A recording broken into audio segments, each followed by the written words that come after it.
Live. Okay, we're back from the 2017 Japanese Classic Car Show. If you were watching a couple of minutes ago, we were having some problems with Sprint, and like the old commercials, you're not dealing with AT&T. Well, guess what? We're dealing with AT&T. So now, welcome to the Japanese Classic Car Show. I am here with my good friend and neighbor, and there's a story with this guy, Dave Mavro, and we are going to go through a couple of our hidden pleasures, our guilty pleasures of Japanese collector cars. Because at the end of the day, this is the people's car show. I mean, I love going to fancy car shows, don't get me wrong, but this is the stuff that I grew up on. I mean, you guys know me. I've had an RX7, I've had a Supra, and Mavro, the guy behind the camera, he's had a 1600, he's had a 510. We actually had more than that. So this is like, excited about this, man. This show's been going for at least over 5 years, probably more than that. So let's do a little bit of a tour, and let's start with something incredibly special. Mavro, let's go this way. This is a 1988, and you know what? I'm going to let Mavro walk around the car while I narrate some of the stuff about this car. So let's walk around the car, Dave. This is a 1988 Toyota Celica Alltrack Turbo. Now you're looking at it and you're probably thinking, well, that's just a regular old Celica that's in really good condition. It's way more than that. This is a Celica Alltrack, which means it was the standard body of a Celica, which you could have gotten for, I'll make it up, $14,000 back in the day.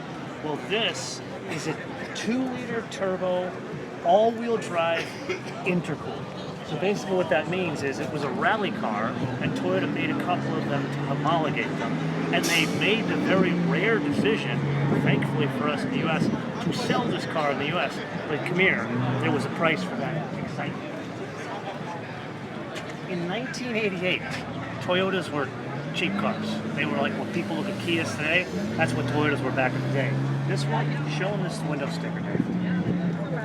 Almost $23,000. Actually, I think you're shadowing it. Go up a little bit. There you go. $23,000 for a Celica, but a Celica that had almost 200 horsepower, intercooled 2-liter 4-cylinder engine, an all-wheel drive system, and was quick. They did some body cladding. You can take a look down here, Dave. You can see some of the body cladding. The wheels were different. This one had the Supra-esque seats in it. Maybe we can get Joe to open the door for us. Now, Joe is very cool. If you saw earlier, we made the faux pas of opening the door without asking Joe, but Joe's a New Yorker, so he's really cool. And he was very nice and acknowledged that he was doing something that he shouldn't have done, and of course now I'm happy to show him the car. And now we're going to be friends forever because we're neighbors. He lives in like 2 towns over from me. Awesome. And we're both from New York. And I love Manhattan. Is your Manhattan Beach? Manhattan Beach, so yes. We're going to come down. I come down all the time. What's the name of that great place? Right Cindy's? No. The Kettle? No. Manhattan Beach. What I'm thinking. The Strand House? No, right there, right on the corner across from the parking lot. They just remodeled. I don't know. Yes. There's so many good places. Post MB, no? Oh, Post MB is really awesome. What's the name of the place we go to? Well, show him the inside of the car while he's figuring that out. Okay, so look at this. Fish bar. Fish bar's awesome, yeah. Fish bar's good stuff. So look at this. Now, Joe, I want to clarify something. Yeah. This is an original Survivor, right? Yes. 15. So you didn't do this. You didn't do anything to this car. You just bought it this way. Right. Washed it. Just washed it. Now, tell them where you found it. The car was found in the middle of the winter on Craigslist in New Hampshire. Okay?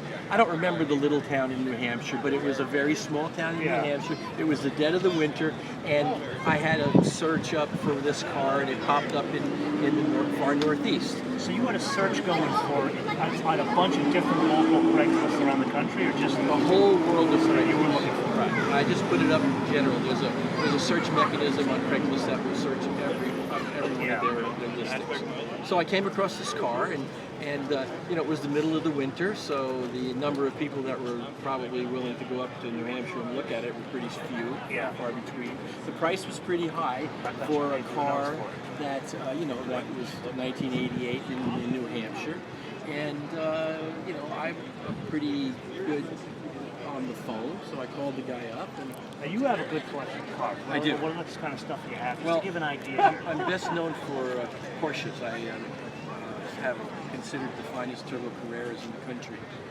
You gotta hang out with Joe more often, don't you think? 86s.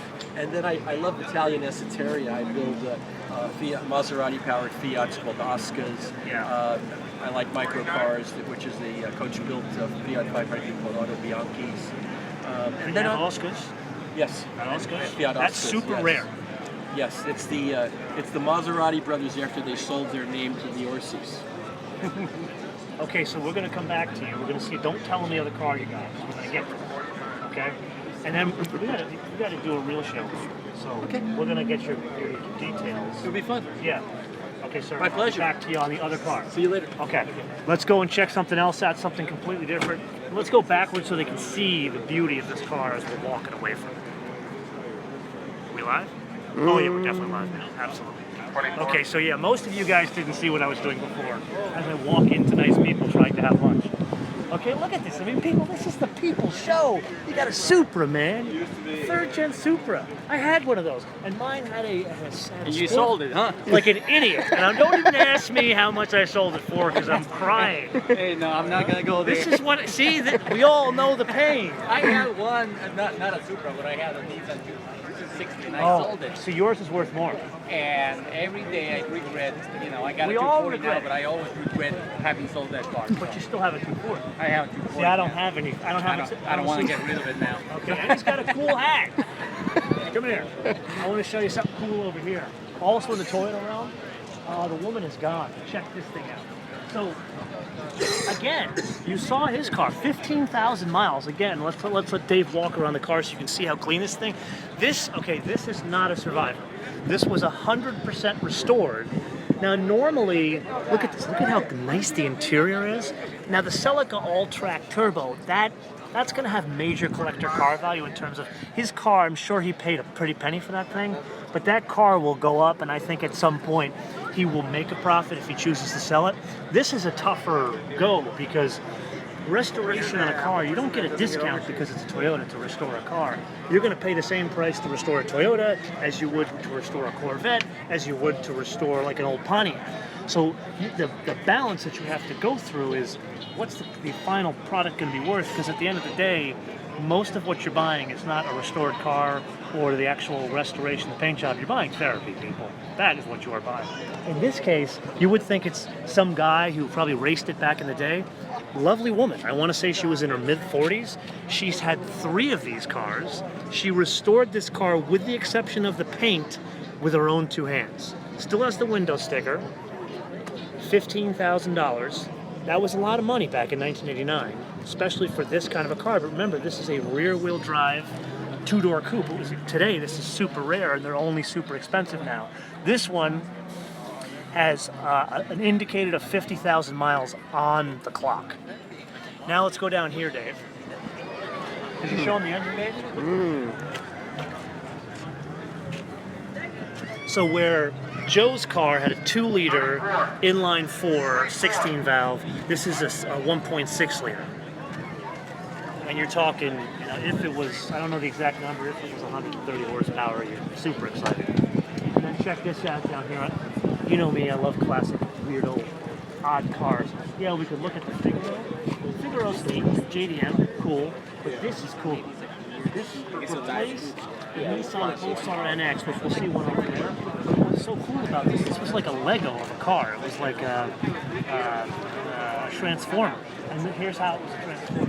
You got the basic car, which had a hatchback and a T-top, but everything else was really almost understated, which was rare for a Japanese car.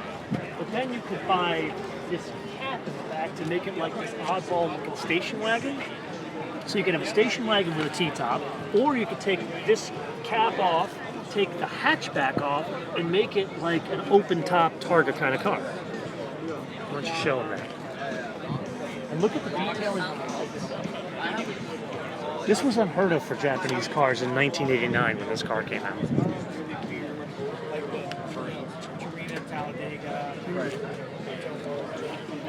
Look at this. This guy's even got some of the brochure. Weird special edition turbo coat and stuff. You can see in there the different things you could do with it. This one, the picture. Oh yeah, you can see here better. So just so you guys know, Dave is an official DP for Red Bull, so he's better at this stuff than I am.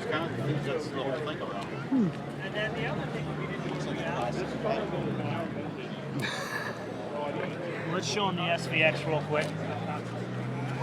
You know me, I'm not a Subaru guy, but that Subaru I've always loved. I love the weirdo design of it, even the crazy windows, because if you look, the greenhouse is too tall for the body, so the whole piece of glass can't go into the door. So they made this nice change here. And this obviously is a JDM. It's a right hook car. Look at some of the detail they did on this thing, where it's got leather. It's probably a faux suede in there. It was a very restrained design, like the Nissan Pulsar was in the late 80s, early 90s. Japanese designers were going away from these crazy buttons on everything to make it into something more of an international design.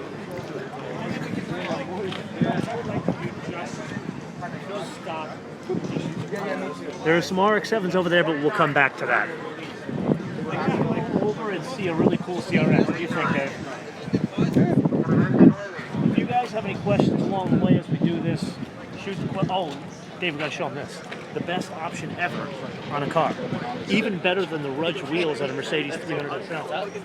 So most of you in the JDM world know the Honda City Turbo. But lesser known is this. This Moto Campo, this motorcycle wasn't something you bought separate from Honda. It was something that was an option with the Honda City Turbo that sat in the back of the Honda City Turbo, would fold up. All this stuff here would fold up and you put it in the hatch. And the concept was you really couldn't go into city centers unless you, or really couldn't buy a car in Japan at one, and then in Tokyo at one point, where you couldn't, if you couldn't prove you had a parking spot. So this was the concept of you drive close to the city and then you take the scooter into the city. Oh, is this your car? Yeah, do you want to start it? Are you doing a little thing on it? Yeah, I would love to start it, man. It's a super cool car. I don't know if we're not allowed to start the cars, but I can start the scooter. Oh, let's start the scooter, yeah. How long have you had it? Most of it's like in a museum, so I actually don't spend much time on it. It's really cool. First you take it out of its case, yeah, and you put these up and you pop that up, yeah, and then you just. It's just a little. It's like a 50cc scooter, yeah. Yeah, it's the best, and it's like if you get a flat tire, you can keep going.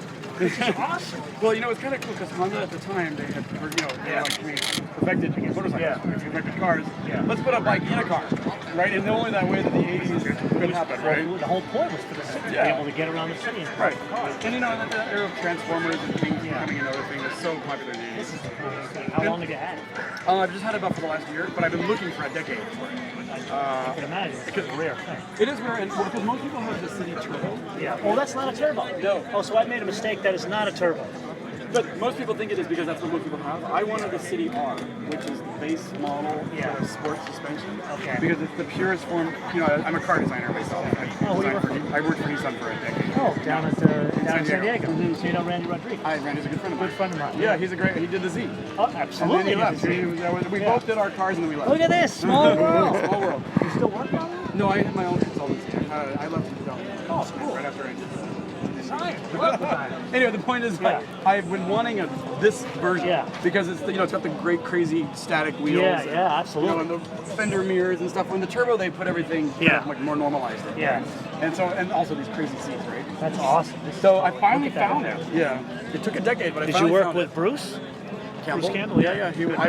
I started under Alfonso Abiza, Tom Semple, Jerry Hirschberg, then Bruce, and then I left.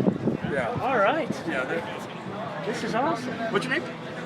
Nice to meet you, Brian. Brian, very good to meet you, sir. This is great. Well, this is its debut. Like I said, great debut. We used this as the thumbnail for this video. Oh, you did? You have an Instagram, Mike? What do you? It's on the Moto Man TV. It's the show. Moto Man? Yeah, Moto Man TV. Oh, okay. So Randy has been on the show many times. Oh, okay. Yes, I made Randy a star. Randy, you have a lot to work with there. Not only is good looking, but he's a super talent. Randy does not get on the show without a shirt. Oh, well, I'm too afraid. But I like the hat. Are you an athlete? Pan Am? Yeah. Hat. I have 3 flight attendants in my family. It's a profiteer era. Oh, yeah? So my whole house is Pan Am and Braniff and no shit. TWA. Yeah, all the legacy airlines are all I right. like it. Okay, man. Good Nice to meet you. Yeah, Hey, yeah. really good meeting you. I'll check out your thing, Motoman. Motoman TV, City R. So I got it wrong. It wasn't a turbo, it's a City R. Yeah. Still got the scooter, man. The scooter's what you want. CRX convertible. Now, you know, I didn't remember this, but I was chatting with the owner's father. These were actually sanctioned by Honda. You guys remember the Ferrari Testarossas in the 80s that were cut from the factory? They were cut, not from the factory, they were cut in the US and they sold convertible versions of them? That was done by a guy named Strauman. He did these things as well, and he sold them through Honda dealers. From what I understand, there was about 100 of them built. Now, while we're on the topic of CRXs, I think we should go look at that cool one over there. What do you think? Mm-hmm. I'll follow Dave so he can show you some of the cars as we walk. Yeah. Because you guys want to see more of the Japanese cars. Isn't this show awesome?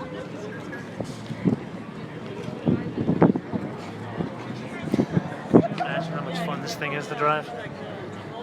That's, again, this is probably, I'll make it up, 1,800 pounds. And that guy's got at least 150 horsepower. What was the question? Any 600s? If you have a question... Yeah, the 600s are back here. We didn't see that.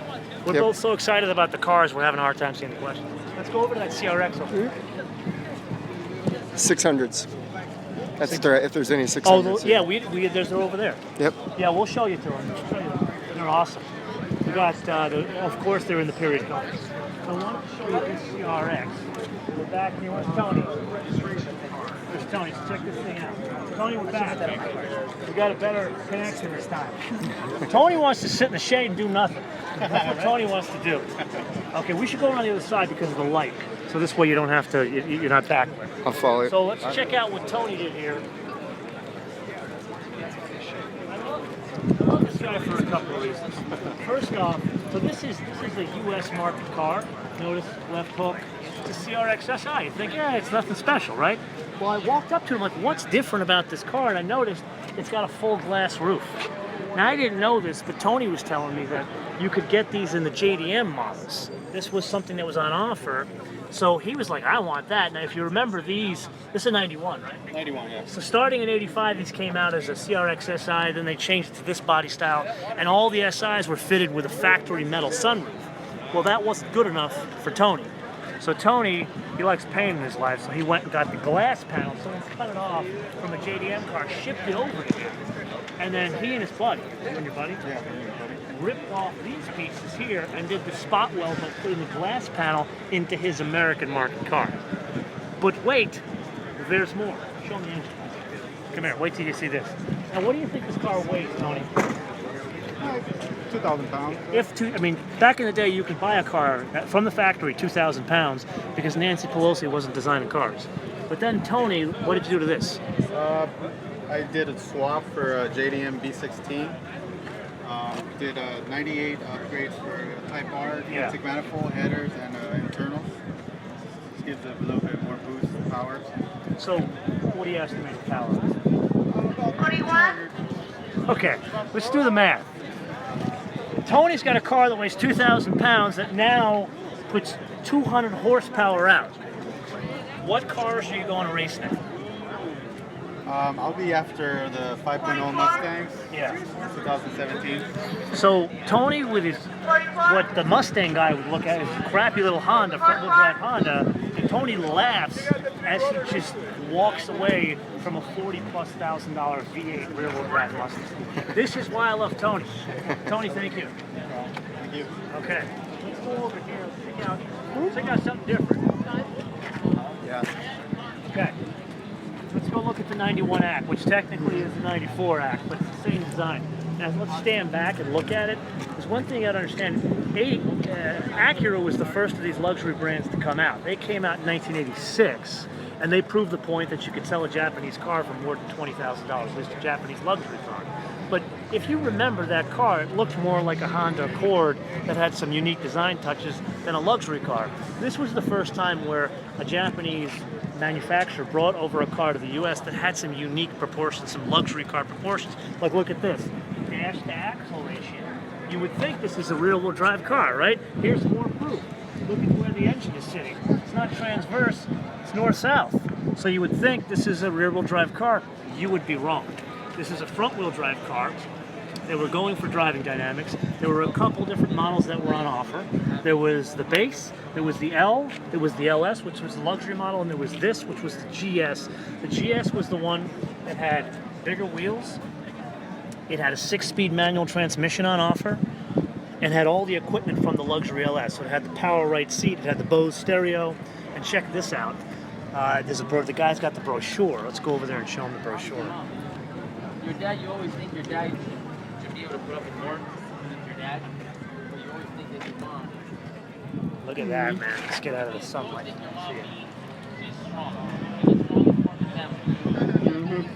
This would be a super fun car to have today, to have a big sedan. I'm guessing the wheelbase on this is something like you guys, today's episode, after you see this, go and watch our G80 Sport episode. The wheelbase on that is 118.5. I'm willing to bet you the wheelbase on this is within a half an inch of that car.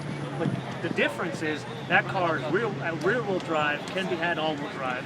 That one is 365 horsepower. This one was 280 horsepower, but with a 6-speed manual. Who would rather have this? Tell the people where we're at again in the country. Oh, we are at, good question. We're at the Japanese Classic Car Show, and I'm going to prove the country. You turn around there, you see the big ship over there, that's the Queen Mary. We are in the great LBC, Long Beach, just south of Los Angeles, and we are at the, I want to say 5th annual, it's probably longer than that, Japanese Classic Car Show. This is what I call the People's Car Show. And while we're talking about the People's Car Show, look at this, let's show them this. 1981 Nissan Leopard. Now, for those of you that know the history of Nissan and Infiniti in the U.S., there wasn't a luxury car on offer in the U.S. in 1981. Yeah, there was a Maxima, but there wasn't this. This was the JDM car, and there's a couple of unique things about it. You can look at the greenhouse. Now, we've talked about this in design many times. The greenhouse, space, windows take up. A, B, C pillar. If you look at the current Jaguar XJ, what they've done is they've tried to give you this look where the greenhouse wraps all the way around the back. Here, the greenhouse actually does wrap around the back. You see that the glass panel on the side here, glass panel on the back. So the backlight, it's not flush, but it meets with the side glass. The idea is to make it look like it wraps all the way around. Now, you and I both know there is a C pillar underneath that, but the difference from back in the day to now is crash worthiness. The standards changed. So back in the day, you could have these very narrow pillars and wouldn't have these big intrusion bars and the structure like they do today. So this, a designer can get away with. So when you see those sketches and you have these cool glass wraparound things, they could make that a reality in 1981. Today, this could not be a reality. That's why the Jaguar has the painted piece as opposed to the glass pieces coming together. And let's go around the other side, show them the interior. And again, I'll follow you. Very cool car.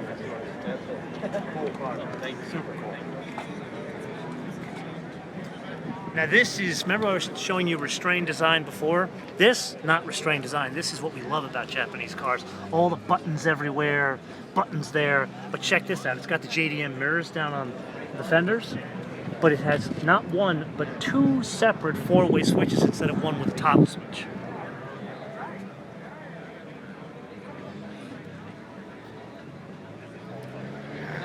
Okay. We're having a technical difficulty here.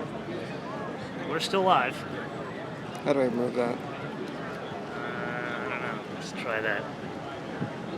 Just normal. Now just stay normal. Okay. Nissan Pulsar NX. This was the precursor to the Nissan Pulsar we saw over there. This is interesting in that, look at the design. Typical 3-box design. But back in the day, there was nothing else like it. It had this unique design, shorter car, smaller commuter car, but it had the cool pop-up headlights, which was the thing you wanted in the 80s, and it had a sunroof fitted as standard, which was a fun little car to drive. And it wasn't like that Corolla over there that was rear drive. This was definitely a front-wheel drive car, but still a neat little car for the design. Let's press around the other side and look at some cool stuff.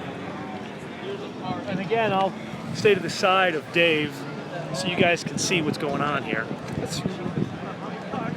We're having some technical difficulties here. I don't think that's going to show up. I think you just, Yeah, but I want to get rid of it. Yeah. I can't get rid of it. Got a nice GTR. Akko GTR right here. These things have become ridiculous collector car values. You know, it wasn't so long ago that people didn't take Japanese cars seriously in the collector car world. Well, I want to say 3 years ago, that all changed. Actually, more than 3 years ago. It was with the 2000 GT way back in the day. I want to say back in the day of, what, 2012 maybe? When the first 2000 GT, for the longest time, I want to say for 10 years, they were going for $200,000, and they just stayed at $200,000. Then one day, they went to $600,000, literally overnight, at one of the classic car auctions. I think it was RM. They sold them for $600,000. And then the next day, I shouldn't say the next day, but the next major classic car auction, it went for $800,000, and now the standing number is about $1 million for a 2000 GT. Well, that drafted, check out this, here's another GTR, that drafted the price of these things. They went from, I want to say, $30,000, $40,000, $50,000 cars. Now, a properly sorted Akko GTR is $250,000. Let's press on back here. Hi, how's it going? That's good. I'll follow you and you put the paper. I know it's annoying, but I don't know what the hell it is. We're dealing with technical difficulties thanks to our friends at YouTube. Ain't technology grand? See, look at all the cool stuff we got here.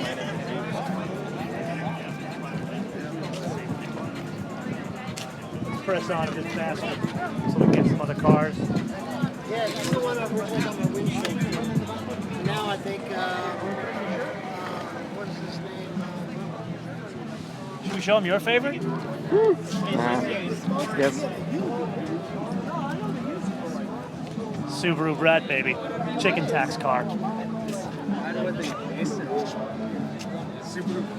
So sort of a T-top kind of a thing. This was based off the regular Subarus of the day, and the concept was they wanted to make a light pickup truck, but the way the tax structures were in the U.S., you couldn't bring something in directly that was a pickup truck that would compete. The idea was to protect the pickup truck market from imports, basically protect the domestic, meaning U.S. domestic chicken. Going off on a tangent here. They were trying to protect the U.S. domestic pickup truck market. They finally got the words out. And the concept was, the best way to put it is it's an import tariff. And the concept was, let's put a restriction that no one will follow, which is you got to put seats in the back of a pickup truck to be able to sell it in the U.S., which defeats the whole purpose of it being a pickup truck. But Subaru was like, we're kind of different. Let's try doing the seats in the back. That's how the Brat came to be.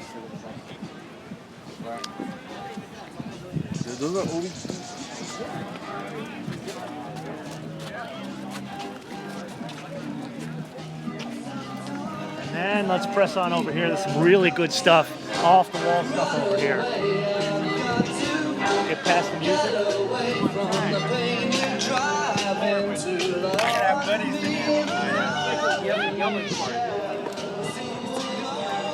Okay.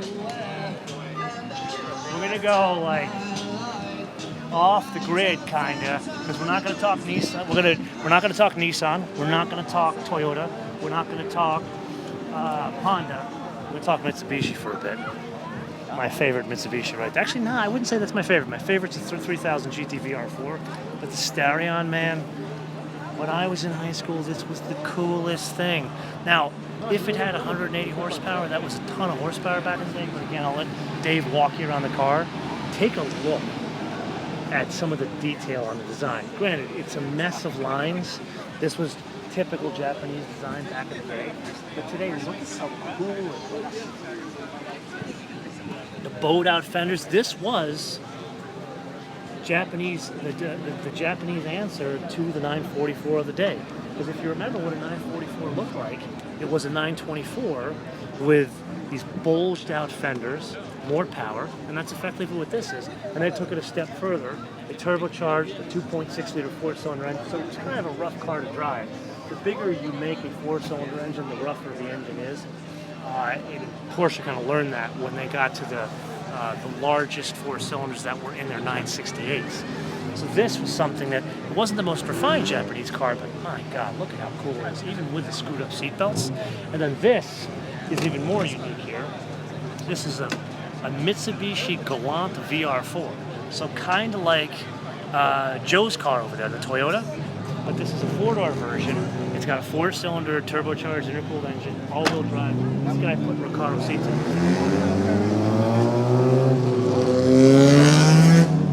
So back in the day, this was not standard in the car. He just put these in. Sir, you know the joke about how Wars the Starion name came from? I do not know that. So he just brought up badly pronounced stallion. No joke. It's true. Okay.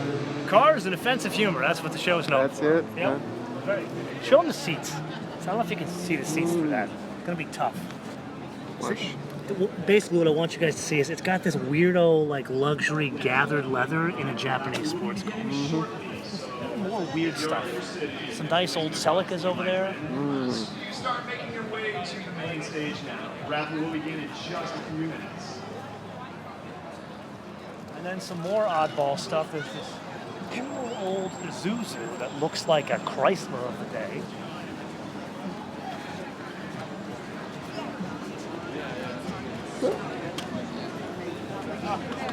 We got to a point where the road stopped.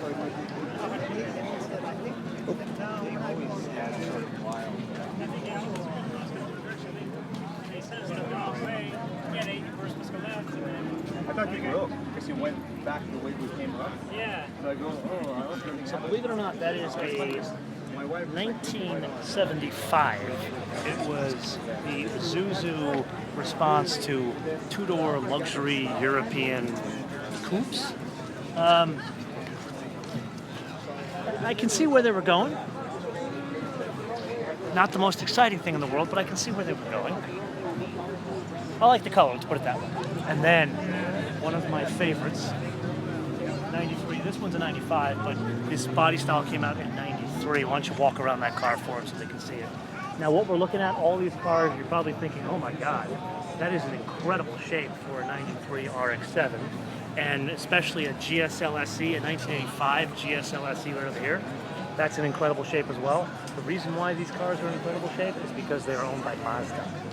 So maybe what we'll do is we'll drive them because Mazda lets us drive these cars. They're in their collection in Irvine, California. So if you're interested in seeing like a retro drive review on this RX7, show them the 10th anniversary one. The 10th anniversary RX7, the GSL SE, let me know. And I would love an excuse to call up Jacob and force him to give me the keys to these cars. The race cars, not so much. That's a nice RX3. We've got a 767B over here. That's in their collection.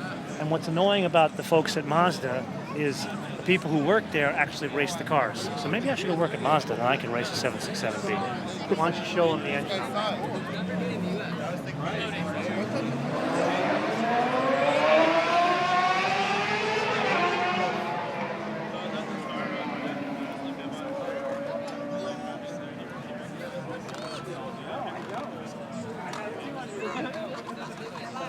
That is also the Le Mans winning 787B. That is part of the Mazda collection. It lives in Japan. It has one person that is always with it, the guy who was the chief mechanic of the car when the car raced in the early 90s. He still lives with the car. If the car travels anywhere, he always goes with it. And once again, it is Mazda employees that actually race that now $2 million race car. Jacob, he's going to let us drive the 767. Yeah, at some point. That'll be his last year. Cosmos, this is part of their collection. Now, if you guys remember way back in the day of the show, I want to show them the 67 Cosmos Sport. You guys remember way back in the day when we were affiliated with the Automobile Driving Museum, this very car here, this one you are looking at, I was the custodian of this car for a couple of months while it sat in our collection. We did it inside the Motorman studio with then chief designer for Mazda North America, Derek Jenkins, good friend of the show and good friend all around, and great car guy. Let's press on to that 260, that beautiful 260. So we're going to go through and show you this So Mavro is a big Datsun guy. Why don't you walk ahead and show them some of the cars and do a zip around that crest of the wagon. I want them to see that, how beautiful the condition of that thing is. It's not just the cars that are here. Like, yeah, of course you want to see Zs and you want to see Supras, but you also want to see stuff like this, that these were cars that were bought new and people beat the crap out of them and just threw them away. Someone didn't throw this car away. Like that B210 over there, someone didn't throw that car away.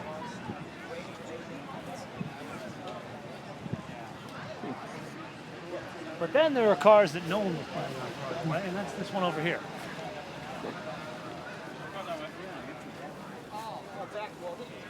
Okay, our friend is not here, but we're going to talk about this car nonetheless.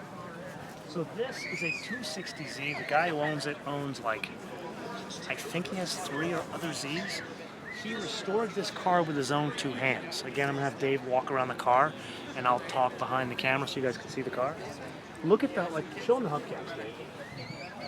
Those hubcaps, those were the original caps for 240s and 260s. They are now incredibly valuable. Like, if you were to have the original new old stock caps, I'm guessing a couple $100 each. But look at the detail. Like, show them the engine of that, Dave. This guy took every nut and bolt apart on this car and did all the work himself, with the exception of the machine work and with the exception of the paint work. Everything else he did himself. He put the fender back on. He put the engine back together. He did the work on the interior and show him the interior. Don't open the door like we did last time. And what's interesting to note with these cars, you see so many of them molested, and you don't see the beauty of what Matsuo-san did when he designed the car. But look at this. This is the first use of a urethane dash that was shaped to incorporate some unique design elements, specifically those 3 different gauges. And then look at the detailing on the side. You got the carpeting here, and then on the inside, they got the texture on the tunnel. These are details you don't really see in the beat-up cars, or even the cars that are restored. And look at the beautiful paint job. God, this guy did a beautiful job.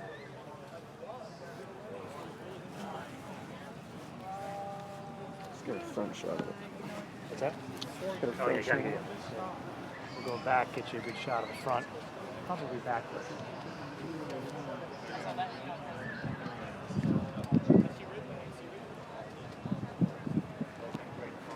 That's a beauty, man.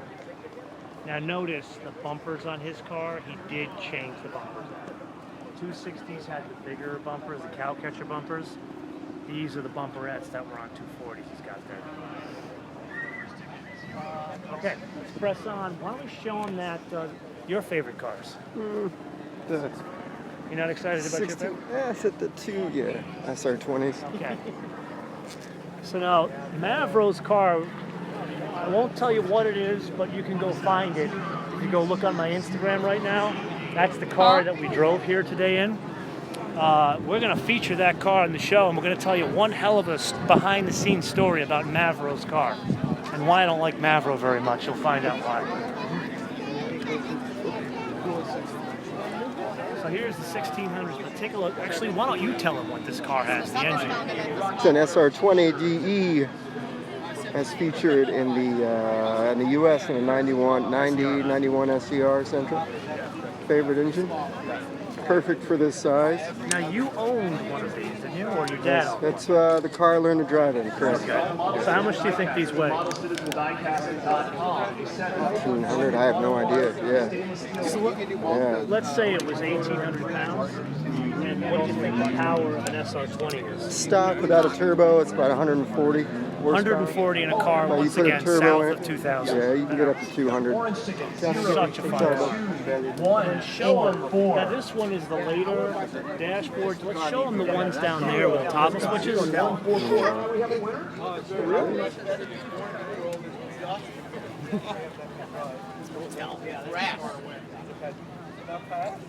Yeah, so That's true. went from that Is that where you're later, from? but this was earlier. Yes, yeah. Where in Arizona?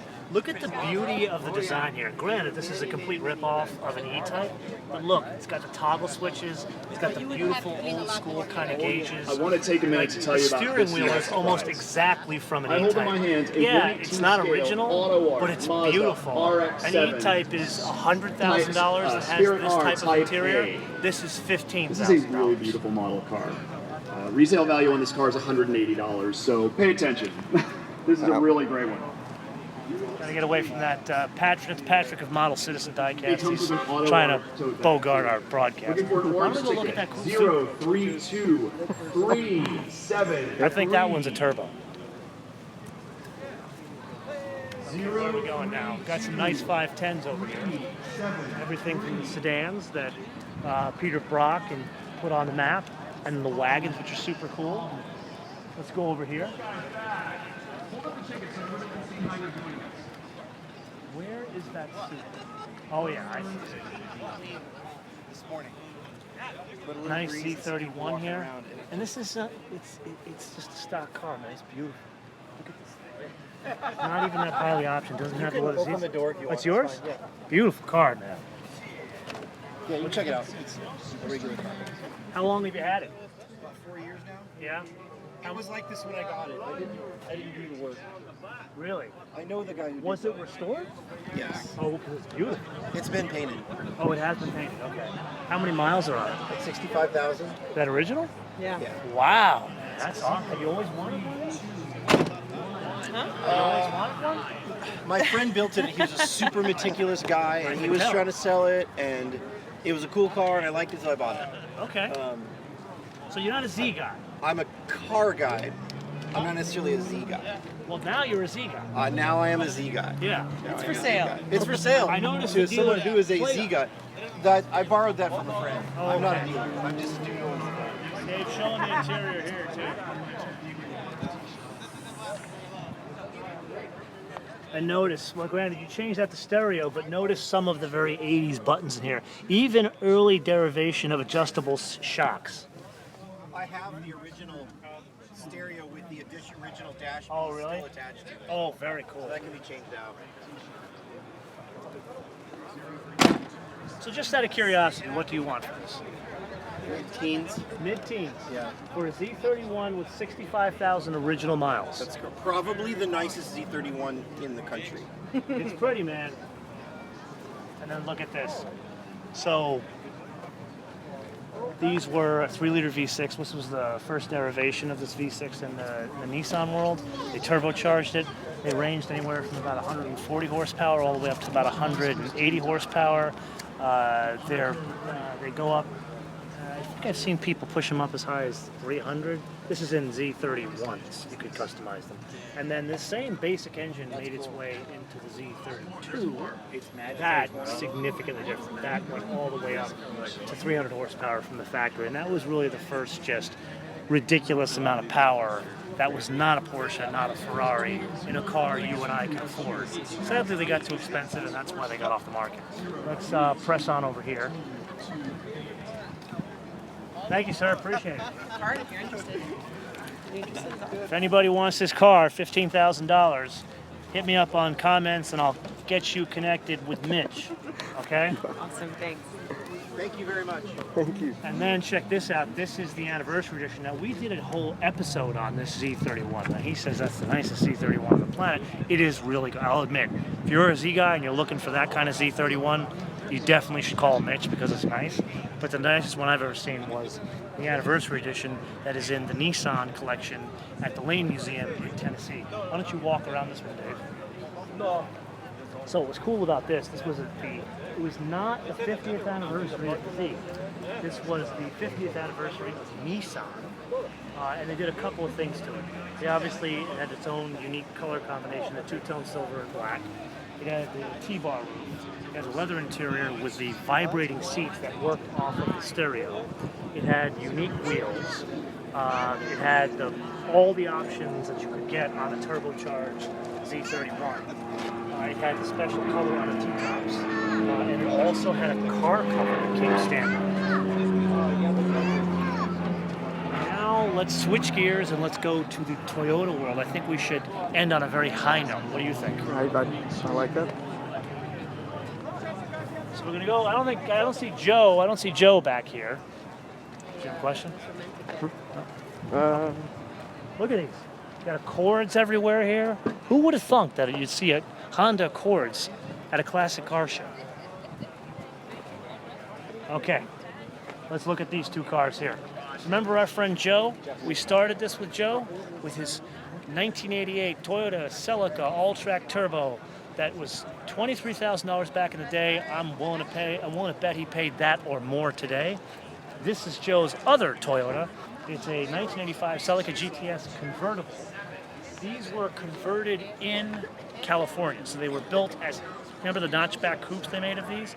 They were built, came from the factory as the notchback coupes, and then Straumann did the conversion in the U.S., and they were sold through Toyota dealers. Once again, I'll let Mavro go through here.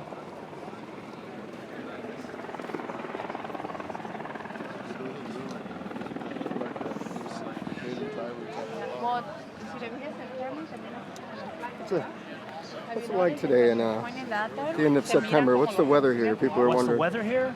It's actually quite warm. We woke up, it was about 67 degrees in beautiful Manhattan Beach, California.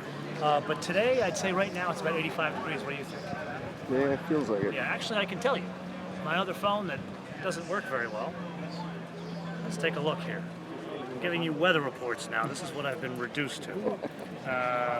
Here's the weather. So here's your proof. We got it way off. 70 degrees here in Long Beach, California. 70 degrees. And we are going to end on this. The first Toyota that made me want to buy a Toyota.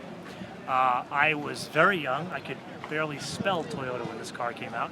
1982. This is the second generation of Supra. Prior to this, they built a Supra, which effectively was just a 6-cylinder Celica. It looked like not that one, the one after that. It looked like a Celica, it just had a bigger engine and a more luxurious interior. This was a completely separate derivation.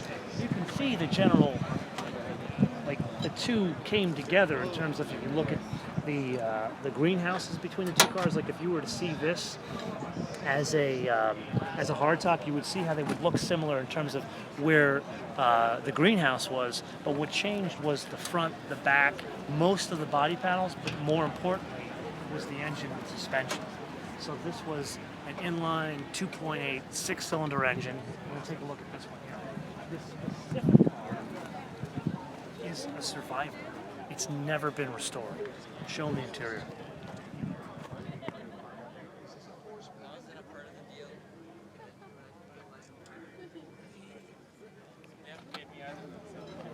I thought it was the coolest thing back in the day to have these.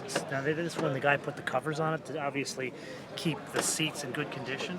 But I thought it was the coolest thing back in the day where they had the two-tone seats and they had the adjustable bolsters on the side, and they even had, showing the little bladder thing there, you actually pumped up the lumbar like you go for a blood test. Wow. So this was like the first serious effort by Toyota to make a proper sports car, at least bring them in the U.S., like a proper GT kind of sports car.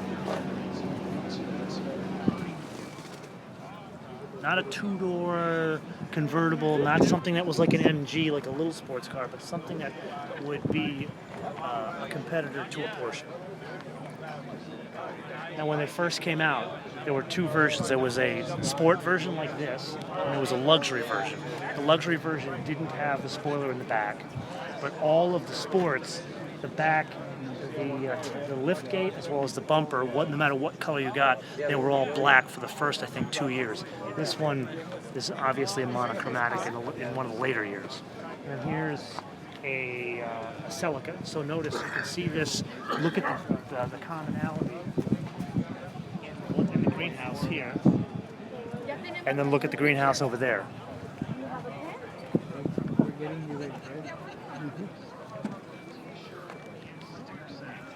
But they had a totally different front end and obviously a totally different engine. Suspension changed as well. Joe's guys put a top down on this convertible here. Thank you, sir. This is Joe's car, right? Yeah. Awesome. Wow. Look at how clean this is. Is this a Survivor as well, like the Celica? Huh? Is this a Survivor as well, like the Celica? Oh. Okay. Why don't you do a walk around there so they can see that on the inside?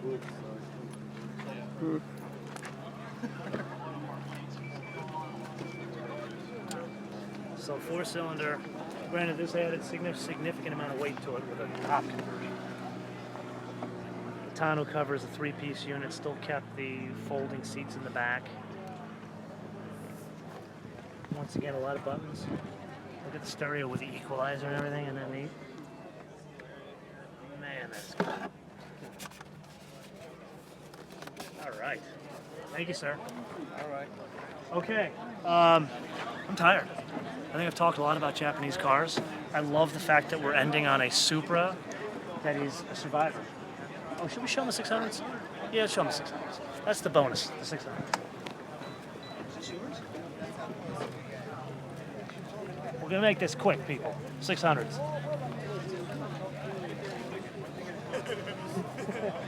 Who was the person that asked for the 600s? There you go, you got 2 of them. This guy over here, that's about as period as a color as you're going to get right there. That one has an off-road package. He calls it the Space Age Honda. Sublime green with a whopping 36 horsepower.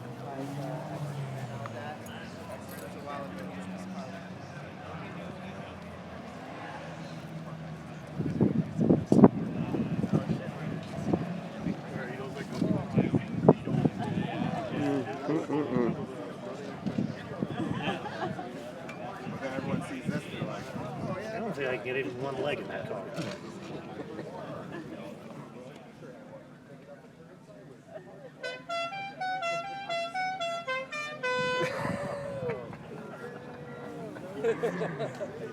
Yeah, this screen one here with Kelly. They showed this. And she's got a match. Okay. So, from beautiful Long Beach, California, we bid you adieu from the 2017 Japanese Collector Car Show. You gotta come, man. This is, I think there are more of these around. I know there's one in San Francisco. I know there's probably some beyond that I just don't know about. You gotta come. Even if you're not into Japanese cars, it shows you a combination of history. It brings you back, obviously, back in the day. Not too far back in the day where most of us remember it. And you see stuff like this. A 36 horsepower lawnmower engine, 2 cylinders. On that note, I remind you to watch today's first drive review of the Genesis G80 Sport, which I know is not technically Japanese, but it is an Asian car. And until we see you next time, Bish Beta. All right. Thank you.